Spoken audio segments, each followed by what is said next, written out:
throw a huge wrench in that by hitting a crypto ult, an EMP, and canceling that bubble and making your life miserable, thus rendering Gibraltar useless in those situations. And that hurts a lot. The other thing that hurts a lot is the Rampart that I've only seen one team lock in so far, but I am very excited. As a Rampart main myself for way too long, before she was having a huge machine gun to carry around with her, these changes have definitely made me smile, and I want to see how much they can make these teams go to town. You know, there's one other thing that I think is a very subtle change that's a very noticeable change. Harvester. Most people are like, oh, Harvester, that's fine. Harvester now has a beacon there that is much more common, which when you look at teams that generally have success, they're normally middle of the map teams because it's easier to rotate no matter the zone. Harvester didn't quite have that beacon the same way Frag East does. Now with that there, look for the teams that play more central to maybe have an advantage by having that beacon there. I know a lot of teams were talking about potentially contesting that going forward. We'll see as time goes on, but I think Harvester became a much more special point of interest. I mean, it's the major pushers buff. It's where they land. It's where they've always landed. And now with that extra bit of information, you can see it really pushed them over the edge. I was going to bring this up because we got to talk about high highs, when you can take advantage of when you have good spots, good drops, and good positioning in Apex. That's when you can really soar, if you'll forgive the pun. And well, major pushers in their last game just yesterday got a 26 bomb, and that is the high that I want to see them replicate. Look, if they can get that high in today's lobby, I'd say we're witnessing something special. And as far as witnessing, this zone has been very tough for a lot of teams. Now, Landslide doesn't offer near as much cover as maybe that we had seen before. So there's going to be some real estate within Countdown, some on that southern area of Fisher. But outside of that, there's not a lot. You have to get creative with head peaks, with corners, with maybe the truck that's going to be right in the middle of that zone. So with all of these defensive-oriented teams, you can get cover. And I saw a really funny tweet the other day. I believe it might have been by Rakanishio. It was talking about one thing that he learned was that caustic barrels make better traps or better turrets, defensive turrets, than rampart walls. And I thought that was really funny, but it is a way to utilize caustic at times to sometimes just cover a few pixels, little body length, and make sure you're covered. It's absolutely true. We see it happen a little bit too often. So, well, it looks like some cover might be necessary, as already major pushers are fighting just as rotations start to come in. Now, they're not under a whole lot of threat. They hold the high ground, and Flavor of the Month definitely doesn't want to push them, or rather, the one team that has the Flavor of the Month tag, as we'll see who's under them soon. Yeah, holding this building here in staging, I think a lot of people like to hold on to that. We have Odin Gamers nearby. They're going to get some poke in. 2x Wingman, great at this distance. Although, hold on a second. It's Weeb's out under them, by the way. It seems like another team has been coming in. They've got some of the best shields in the area and should be running this area of staging for the next little while, as the team on the underside of staging has gotten themselves a little bit of a reprieve. Weeb's out is going to be safer for now. Odin Gamers already inside of the ring have an interesting spot to hold, and I know that you and I have seen this spot be played out many a time, but up here inside of the cart on the train tracks is actually a surprisingly versatile place to stake your claim on, especially when it starts getting closer and closer to endgame, because you're very difficult to push, but you've got a lot of options for how you move into the ring. Yeah, the cart, the trucks, if you will, always have good defensive areas, and the reason they're good, look, they're terrible if you get just naded out, right? And with so many caustics, you can get caustic ulted. There's a lot of caustics, so one person can theoretically live there. But the reason why they're generally so good is because that spot right there, or even the one slightly to the north out in the open in the grass, those areas are open. That's a corner that everybody's going to have sight lines on. So if you don't make your way into that truck quickly, you're just going to get shot by the rest of the teams. That's where the frustration lies. That's actually going to be a knock there. And this is what I'm talking about. Being here on the corner, that's going to be clean. Our team that did suffer a knock, it looks like they're trying to get out of there, but they are being shelled right now. Dolphin down to about 30 or 40 health. And you can just see just nade after nade. they are in trouble. But this is why those corners are exposed to not just one team, but 2 and 3 and potentially more. Yeah, so it somehow manages to live there. We'll see how long Dolphin can hold on, as Kick are, well, uninvolved in the action entirely. This is how they, weirdly enough, like to play these games. They are an edge team, and they can get quite high octane, but they like to go really, really hard edge and sort of move into zones that pull to this western northwestern side. They like to move into that all the way through, even thermal sometimes. And so seeing them take their time here and encounter resistance is something that they're going to be a little bit unused to, as we're finally getting some more knocks in the kill feed, and it's Astralis, one of our returning teams, making their mark. Yeah, as far as the few teams that we have, it's nice to see that a lot of the teams that were doing well in the previous week are out here making a name for themselves. And you know, we talk a lot about consistency. If you can just, I mean, it feels like with the amount of turnover, Dia, that if you can just get into each of the 4 weeks, then that should be enough to get top 16. So if you can make it here, which it's not easy by any means, but it is a statement, I think. I really, I know we talked about it earlier, but I did not expect this much turnover between the week 1 and week 2. It is definitely something that I think shows us the high level of competition that we've got. But even with that high level of competition, it's worth noting that First Blood has been taken, and Astralis, they are the ones to do it, as they remove our very first squad from contention today in the second round of the preseason qualifiers. Kick, they might be looking for a second, as they've got someone cornered here outside of the ring, but haven't quite been able to find their own knock yet, as they try and grief these doors, land some arc stars.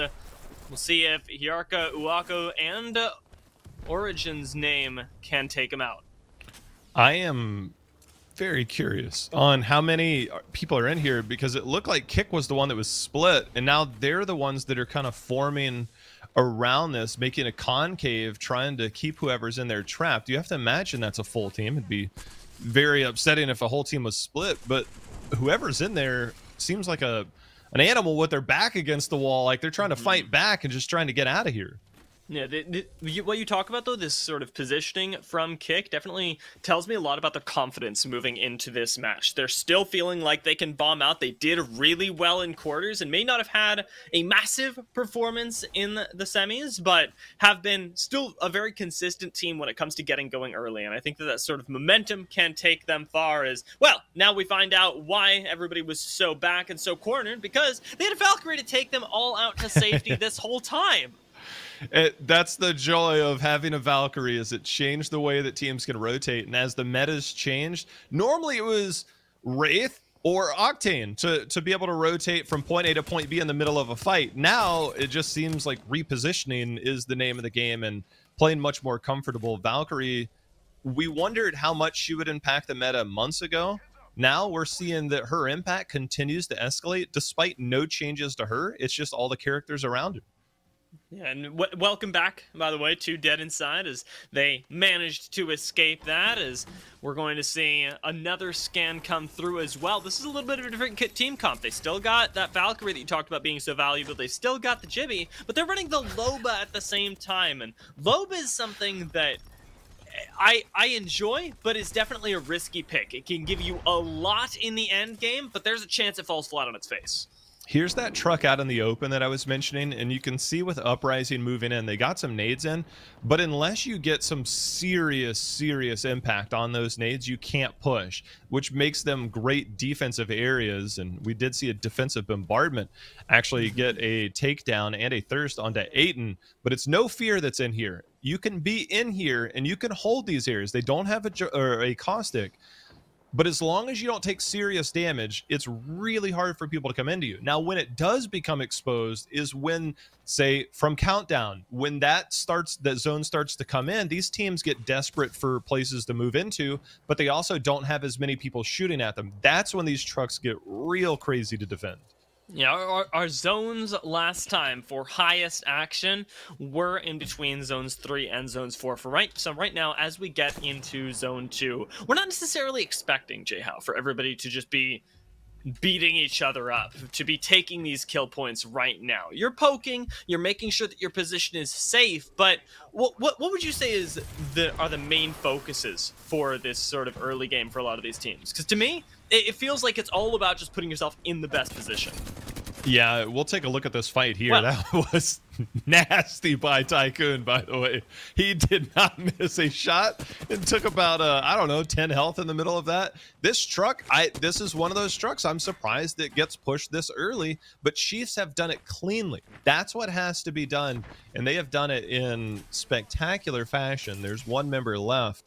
But as far as where the teams are, everybody's trying to get a read on it. We saw major pushers. They had a scan. They decided to stake their claim into staging. They know that they can hold that position, and if it does move north, they have cover along the wall in those areas that they can move into. So all these teams are going to – nobody wants to be dead in the middle of the circle because of what we just saw, because there's going to be people pushing into those. But it's establishing an area that limits the number of pushes, but also gives you sight lines to build up those shields and different matters around that. So it is really about limiting the amount of exposure you have to the rest of the map while positioning yourself well going into the final zones. Now you will have noticed just then that Odin Gamers technically not out of it yet either. Despite the fact that they got pushed, despite the fact that was taken for them, we've still got Aiton playing for positioning on the low ground, trying to hold out under this bridge that should become a very contested area. In North America, playing the underside of that bridge is a must-do, and right now, there's only one person holding it down. So, it's still a free spot to any team that wants to come in. As round 2 closes, though, we're going to get an idea of where that third one will pull and whether the bridge will still be a valuable spot. Yeah, that right there is a prime example. We actually, luckily, nice observing here. We get a sneak peek at the next one. It is moving more towards that corner. So as you said, under that bridge should be a team. It's actually surprising not to see a team under there. I think that's probably more surprising. I mean, I love that you brought it up, but I'm like, hold on now, somebody should be in that spot. At the same time, it could be like the hill over to the east of staging where it's not good to be there early. I think that one's a little bit safer. I don't know. Yeah, we'll see how these teams end up playing it out. A lot of this, though, is going to force people on the outside a little closer together. Teams like Kick are going to have to push in through teams like Major Pushers, and we see some of that action to the south. We see some of it to the north at the same time. Uprising currently have the most northerly position. Now, I will say, J-How, I had this joke planned. We don't talk about this team. Okay, fair, fair. I am on board with this. It only seems like the correct amount of respect to be given. We'll see how much they pop off, as right now we got some popping off going up on the other side of the map. Yet another push into a truck. Does not go nearly as well this time, although No Fear have lost their Gibby, have lost their safe rotation. Instead, need to burn that Wraith portal to get out of the truck. They end up losing 2 instead, and Shex popping the shield cell is the last member left alive. Gonna need to try and go back and grab those banners if he wants his teammates, and he might have the chances. Uprising! They're under a lot of fire as well. Still have full shields inside of this truck, though, and are relatively safe for now. This is what happens. One team forces the fight, and they got a knock, and they ended up losing that fight pushing in. But then everybody else around it says, well, wait a minute, we see in the kill feed they're trading. That's when you start to see that cascading effect of one team goes, then another team goes, then another team goes. No Fear held, but they lost one, and so they had to give it up, and then they ended up losing a second. And then another team came in, and the team that goes in, a lot of teams feel that that's griefing at times. I think that just teams get desperate for real estate. And so a team that pushed there, they ended up going out early, but that did impact No Fear. So No Fear probably thought we had a good spot. They ended up having the rough end, and now Uprising has taken over.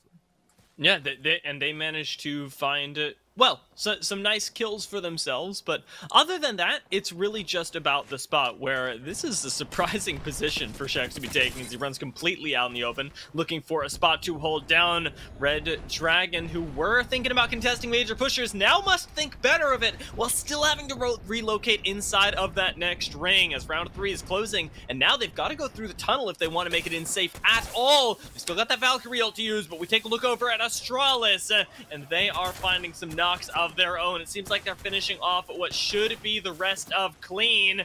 Dolphin knocks back 1 and 2, though, and it's all up to Patmir. See if he can do it inside of the bubble. It seems like it's going to be Astralis winning, but I don't think they can hold out as defensive. Bombardment comes down behind them, and they are reduced to just 1 member. Yeah, I mean, getting just outside of cover, nobody wants to go out this early. There's 16 teams left, but this is what makes this zone so hard, Dia, is that there's just not enough places. I believe we saw a Valkyrie ult go off just beside there, which brings into consideration what Red Dragon was able to do. It was the Valkyrie that ended up being in trouble, so did they have ult? Could they go out? There's so many things that happen here as we go. As you said, a lot of action happens between zone 3 and 4. I'm surprised that there's not more teams down, but I also am not surprised that it's 16 squads and 40 people left, which means that some teams managed to salvage a bad situation, and now there's going to be a lot of rats trying to find their way in. Yeah, it's all about poking you from the side and being in those unexpected places as well, which is what makes pushing through open ground so ridiculously difficult. You're not just going to be pushed by one team, you're going to be pushed by a lot of them, and hey, Pat and Mir, unfortunately, one less rat there, and another kill point for Kick as they ended up grabbing that. Will push Astralis out of the running in 16th place for today, and that is for a returning team, not where I thought we were going to be going. Yeah, I tell you, if you like excitement, this zone pulls real heavy to the west, which means there's going to be a lot of fighting going on, and we normally see a lot between 3 and 4 and between 4 and 5, but there is almost nowhere to go going in, so everybody's trying to get it out of the way now. Everybody's desperate for real estate, and there is not much on the west side of that cliff. We are 3 seconds away. That 14's about to go down to about 6 or 7. You know, all planned, almost losing a member right there, are going to survive. The last member of No Fear fighting for his life as well as the flatline. And plenty to work with for right now. Seems to have fended off the push, but this is a tough spot if anybody sees you. You are almost assuredly going down to an Arc Star stick. See if these cells come in time as 0-0 pushes past them, and it's all about observing the chaos in front of you for as long as you possibly can. Uprising, one of the few teams still operating on 3 members, also have a little bit of a difficult time moving inside of this next ring where every spot seems to be taken, and they've got to go on an aggressive push. They have that Gibraltar. Where are they going to use the dome? Who are they going to push up on as we approach what should be a very deadly time in a lot of teams' lives? Wow, they are going to play just inside of the zone here. They have ways out. They have a Valkyrie. We don't yet know if they have the ult, but they can always stay there for as long as possible and fly over. Meanwhile, the kill feed's starting to ramp up down to 12 teams. A lot of teams moving in here, so we can see 0-0 getting the knock. And all of the teams moving in, they are starting to find a home in just anywhere where there's head peaks. Pointed out 0-0. Remember, it's part of my favorites. Top dogs here today. Let's see if they can do it. Kick are showing up big as well, though, and something that I like saying about Kick is that if they're not fragging out, they're likely not winning. Seeing this team get momentum early is huge, and Uprising, they may have just had their momentum cut right out from under them. We'll see how they fare in the kill feed later. Chiefs also playing the edge right there on the side, not involving themselves in the action just yet, trying to wait it out until we get to those 10 squads, and we're only 1 squad off. No Fear. I like seeing right dead smack in the middle. Shex is just hiding in there. Remember, that's the rat that's hiding right in the middle. Here's Fight Club, the team you said we couldn't talk about. I think now's the time to break down that wall. This is Rampart, who has all the defensive walls up, double stacked. They have a prime position to look down. They aren't, however, in the zone. So will we see Sheila come out here for the final zone and start mowing some people down from up high? That's something that, I mean, a lot of pro players have been talking about whether or not you can seriously use Rampart's ultimate still in the later stages. Right now, yeah, it seems like Sheila not going to be the game plan, but they still gotta move. Everything is keeping them pushing, moving inside of this ring, and already having lost 2, this may just be the end of the legendary Fight Club as they end up falling in 10th place. We move to top 10, and Kick, they're the ones raining down fire from above, from below, from every angle.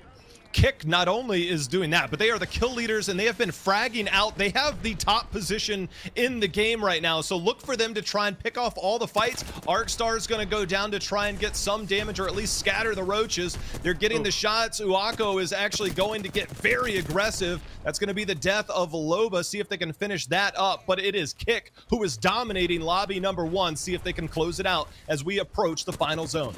Insane from them, and they have full control of this side of the map as as yet another 2 kills fall into their hands. They've still got Valcult to work with. They've still got that Wraith portal as well, but it's just all about finding flesh on the other side as 6 squads remain. They've got an entire ultimate to farm for ammo as well. This is so good for them. I mean, keep in mind, there's 5 other teams, but there are only 8 people between all of those. Kick has the full squad. This is their game to lose. Not only do they have all this KP, but now they might be the only 3 stack that's left, meaning that they have all the advantages and they have positioning. This is Kick making a major statement here in game 1. I will not be surprised if they come out with 10 or 15, or excuse me, 15 kills towards the end of this if they start picking everybody off when this closes in. Yeah, we got to expect right now that with how gassed up they are, that they should be in position to take this one. Oracle will stand before them, though, as yet another full 3-man squad, still with plenty of loot to work off of,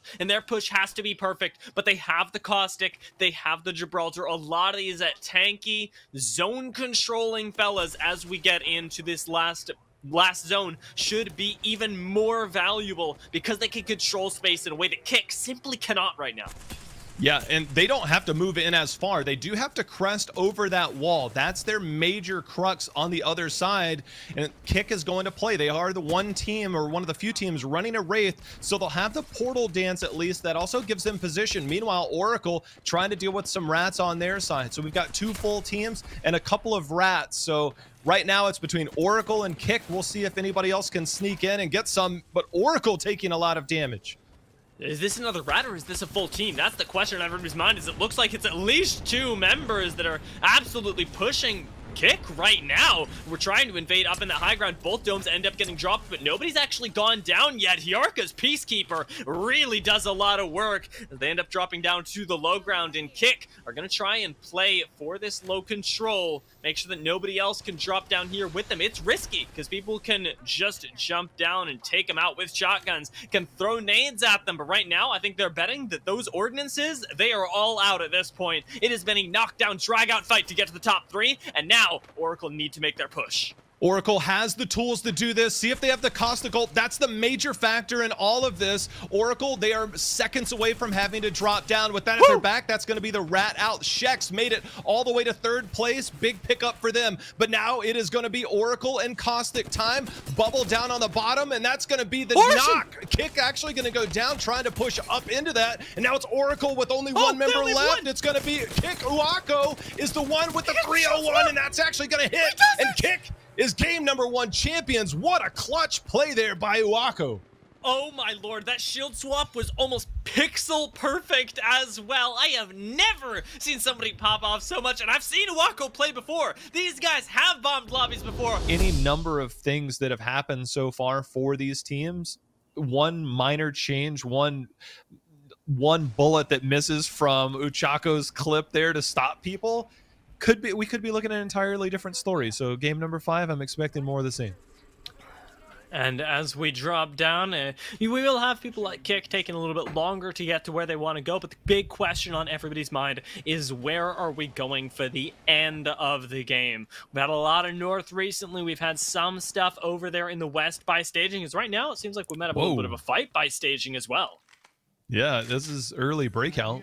I just like to follow the teams that have a beacon scanner, which is almost everybody, so we can sneak peek the first zone.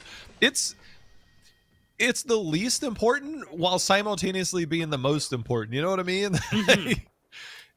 Are you going to get there, or what's your rotation going to be like? It tells your tale for the next like 15 minutes. Exactly. It sort of sets you up as an underdog or not, and whether it fits your playstyle or not is really big. For right now, Weeb's out. Their playstyle seems to be very well suited at the moment. They've already gotten 2 knocks on Fight Club and might just find that 3rd, as Valkyrie is running for the hills and maybe just into the waiting arms of another squad. You can see the zone on the mini-map, though, in the top left, and it seems like we're going a little bit more central this time around Harvester for the first one.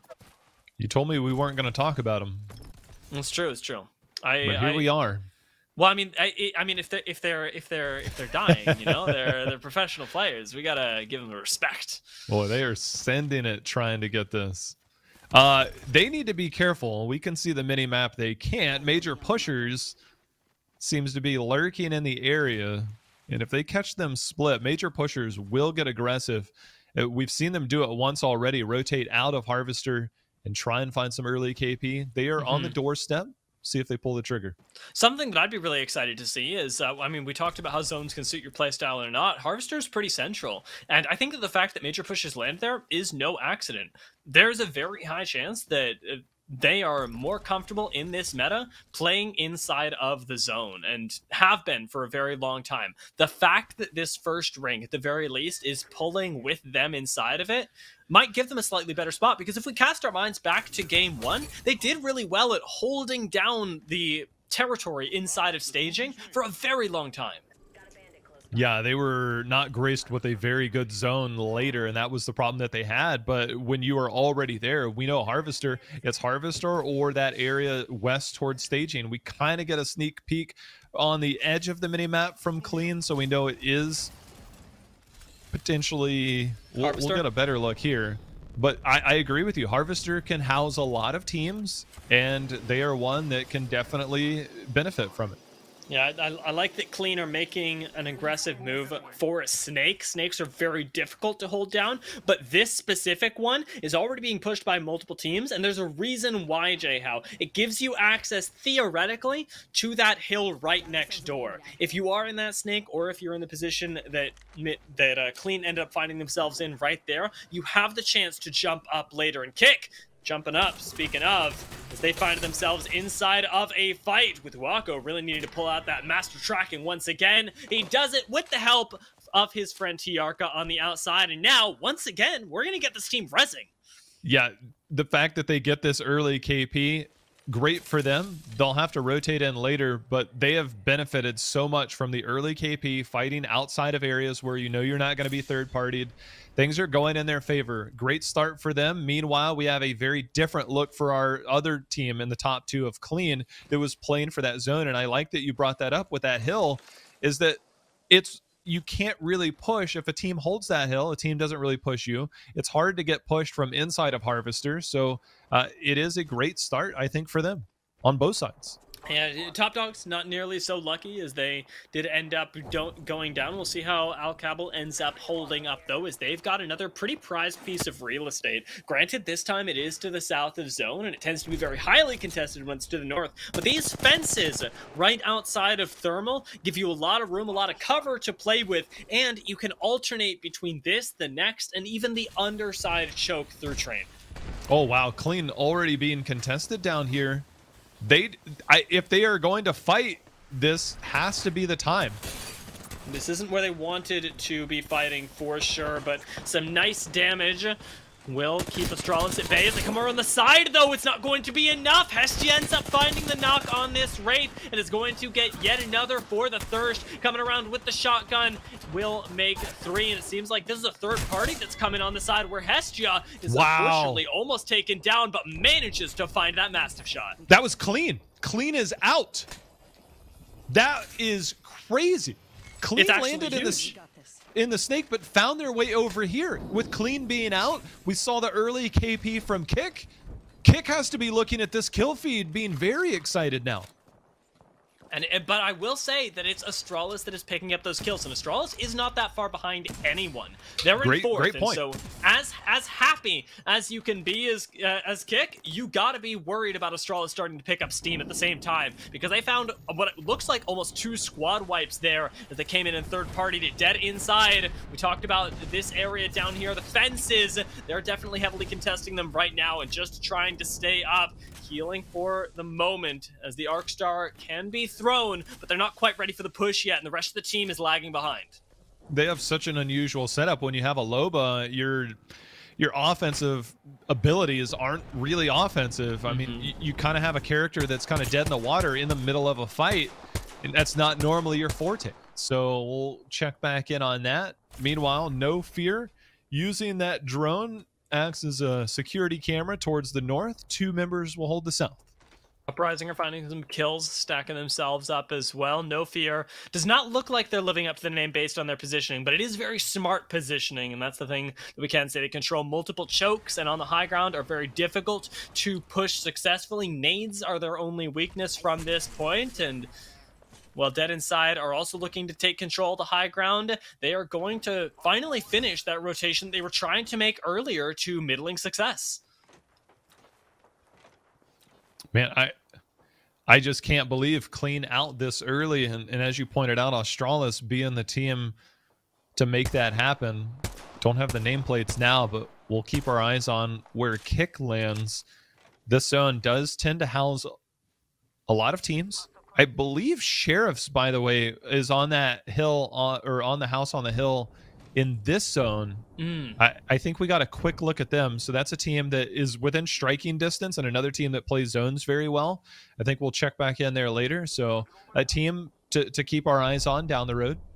Their reads have been really good so far, and just ability to hold prime real estate is solid. Weeb's out, though they've ended up taking what looks like prime real estate, but what Major Pushers know is a really risky spot. As all the way down here, trying to hold up in that building is really tough. Seems like they're trying to convert it into a few kills with a nice thermite and some wingman shots, but not going on an aggressive push just yet, as Buck has to respect that he is alone, and even on the Wraith can be taken down and thirsted very quickly. The longer they stay here, I think the greater the risk of another team showing up. And I think this is wise, especially when you get cracked, to back up. They do have to be careful of a third party. A lot of teams are going to be trying to poke here, not necessarily get aggressive, but at least kind of poke their head around and assess the area. Buck taking a charge rifle shot. I mean, you're Wraith, but might as well just chill for a few. Yeah, the charge rifle we saw coming across earlier, and they've definitely drawn enough attention to the team on the low ground if that was their objective. I'm sure kills would be nice, but just keeping this other squad nailed down as well by everybody else will be really good. We take a look at Sheriffs right now as they are having a fun time with their heirloom. It's not often that I get to see somebody inspect a Gibraltar heirloom. It looks amazing. It's like carrying around a torch, though, so if you're sneaking up or crouching and hiding around somebody, you might want to tuck that thing away. Right now, I think they're just fine drawing attention to themselves as they're pretty safe. No fear. Same, pretty safe up here as well. We saw, you called out rather, that drone from earlier that is defending their backsides. There's not even too much or too many teams that will go through there. We saw a few earlier on. I think specifically one that hadn't made the rotation through Fragment yet, likely now coming down through Harvester, as we see another team holding up on that hill, and they've taken it a little bit too early, something you and IJHow know can be a deadly sin. Yeah, you know, we'll take a greater look at this here in a second. Odin Gamers, the one team running a Bloodhound, they will play off scans. They know they can move in here. No fear. If that zone pulls towards the hill, or let's say the north side of that bridge, it will either be on the hill or towards the bottom near the wall that they hold. No Fear actually holds a really good position. If it's on the other side of the bridge, that's where Sheriffs excel. So depending on which side of the bridge is which team is going to have the better position. I think No Fear in a great spot, but the team on the hill, they are going to be in everybody's crosshairs. Make no mistake about it. We'll keep an eye here as Odin Gamers has made their way into the snake beyond the caustic barrels, and it's uprising the team.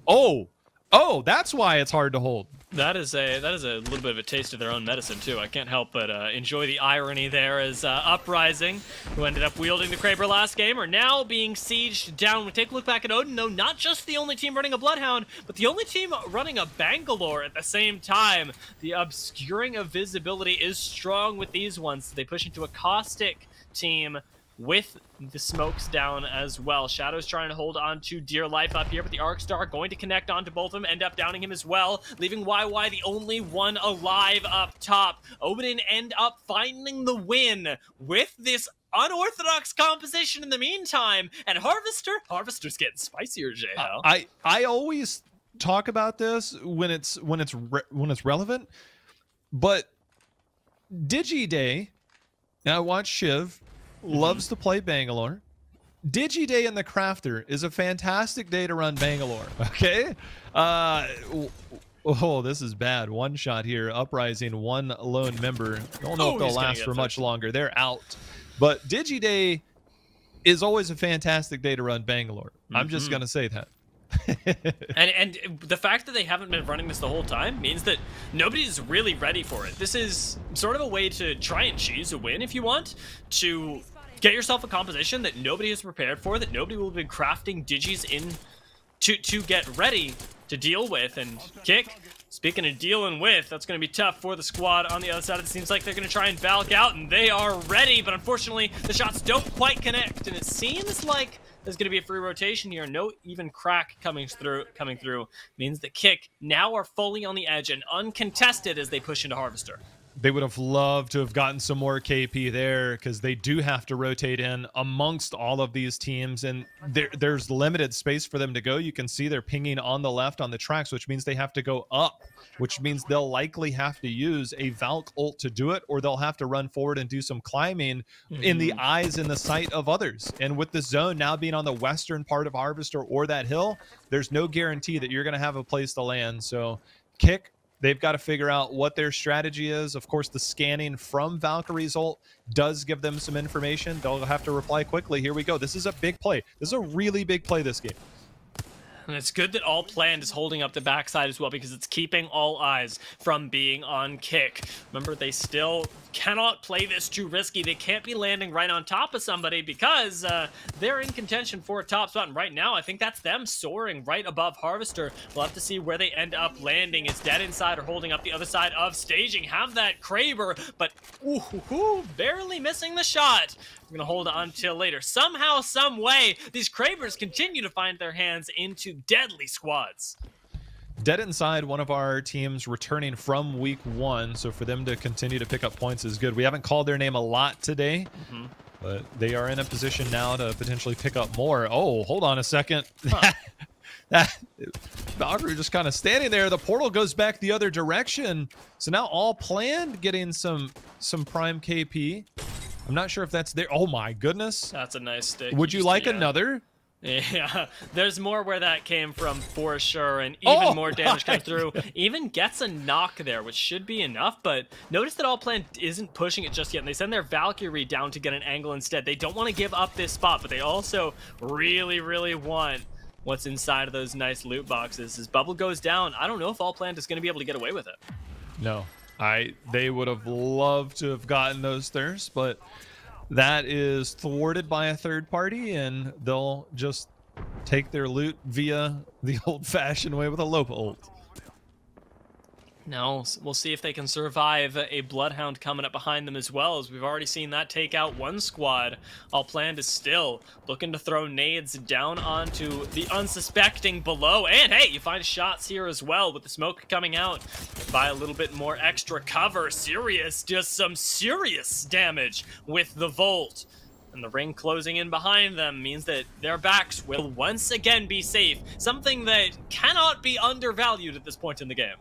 No, and in this position, being in the top middle of Harvester, it's tough. And now we do see it will be towards that hill, and this is when that becomes a very dominant spot to hold. And there's room up there for 2, maybe 3. There's also a team that can hold underneath in the ravine. That's good. We'll keep our eyes here. All Planned rolling through here. That's going to be some KP in their hands.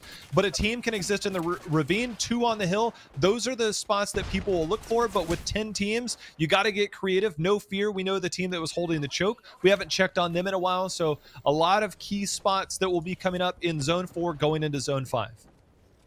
Seems like for right now, we got major pushers involved in a fight with Kick at the same time as this, and that is really, really big. Major pushers are not to be messed with despite their lower placements today, and Kick can't afford to run into and be taken down by that squad just yet. 3 Jabronis playing this a little bit safer, going on the low ground right here. I think are going to be spotted out, and the Thermite almost connects, but they are going to stay alive for now, having to retreat right back under and further outside of the ring just to stay up. Shots from the low ground might be a little bit risky for them. Dome ends up dropping, and the heals are going to come in, but that is their second life, and now their only life that they have left to play with. They do have an ult if they want to go out, but it will be right in the sight of all the other teams that are here. If they hear another fight breaking out or other things going, they can use that to reposition. They are doing well just to have survived. Nice. Remember, that was the team that was underneath getting shelled by nades, but they have survived. 5 bullets left. 9 squads do remain, and Chiefs among them right now are taking the opposite hill. Not nearly as valuable, but a lot safer to have, and trying to run down this house for now. They can't really be shot in the back as the next ring closes. We got to wait for that one to come in, but here it goes. 30 seconds left, and the team with the Kraber up top is being pushed out. It seems like they're being taken down as well as K1CKing is really going off on the kill feed.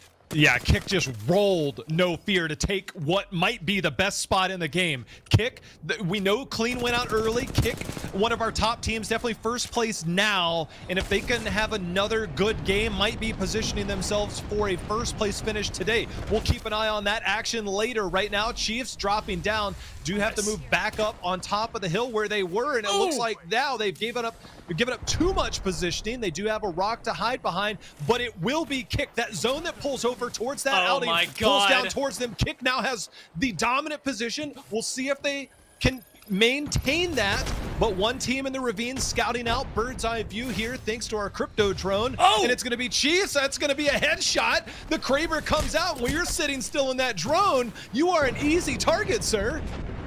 Fortunately for him, that is going to be a thirst as well, with Tycoon also falling. Rolling in survives the defensive bombardment, but now the push that's coming in afterwards is unlikely to be thwarted. Gonna throw that Skynade for right now, see if he can connect with something. But K1CKing just have to sit down here, bide their time, and it seems like they're even putting a little bit more cover in for themselves as double mobile respawn beacons are forming a pseudo wall in front of them. Yeah, the team on the right is their biggest threat, and the team coming up from the ravine also. They have that little outing you can see right near that on the left. That's where it pokes out. It normally pulls to the left of their viewpoint. Dead inside, trying to move up and finish the kills. Stan goes forward, Loba cues backwards. But it's K1CKing, our team that we need to keep our track on who's going to be there. Nades are going to help clean this up. Roll again is going to be dropped. And that's going to be some KP here for Dead Inside, who did get the other one as well. Valuable KP from them. Round 5 about to close. Really, really good stuff and good patience from Dead Inside. But right now they need to hold on to it as a nice shot ends up completely decimating the team that was looking to peek in them. Almost finds another, but Stanley ends up going low instead. Does find the knock in the meantime. Dead Inside are hanging on by a thread, but very, very close to being out of ammunition for that one ace in their pocket.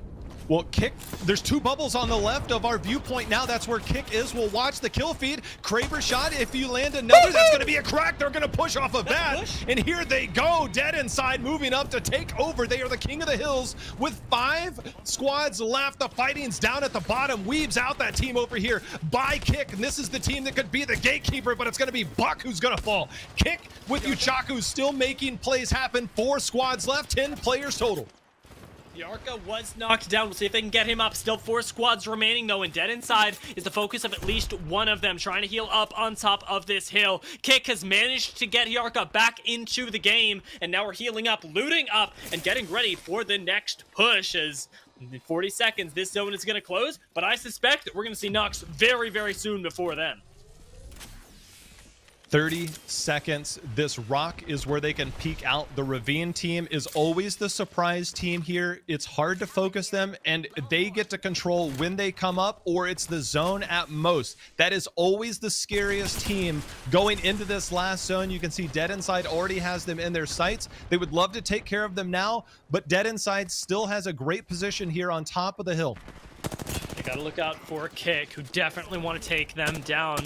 2 major threats, and nothing you can really do about them as the portal gets K1CKing even closer. They end up taking out No Fear, though, moving us down to 3 squads. As well done, Shex. Once again, he's managed to pull it out, but it hasn't been quite enough. Nice laser, though, from Stanny is going to keep the enemy at bay.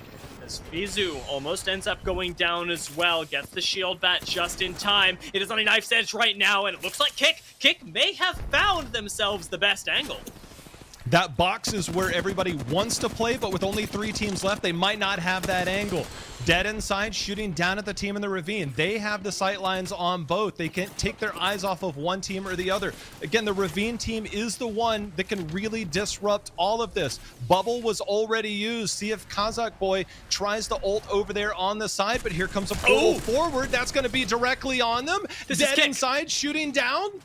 Kick can take this, absolutely. This bubble being expended, the fact that these two squads have to fight. Dead Inside is getting ready. They're not even looking at Kick right now as they roam upwards, waiting for their time to strike. The Arc Star is going to come out. Dead Inside have to full commit to the fight right now, and they cannot get any utility out. Their shields are gone, and they're being chewed through as Kick comes around behind, ends up finding a knock. Kaza Boy ends up answering right back. He's the last one left remaining, but just from the side, Kick are ready. They pick off those kills, and as 3, they look for the last one to take the win in Game 5. Boy, did they earn that one. They fought out of the zone. They worked their way in, and when they worked their way in, they didn't take a spot, Dia. They took the best spot in the game out of No Fear's hands.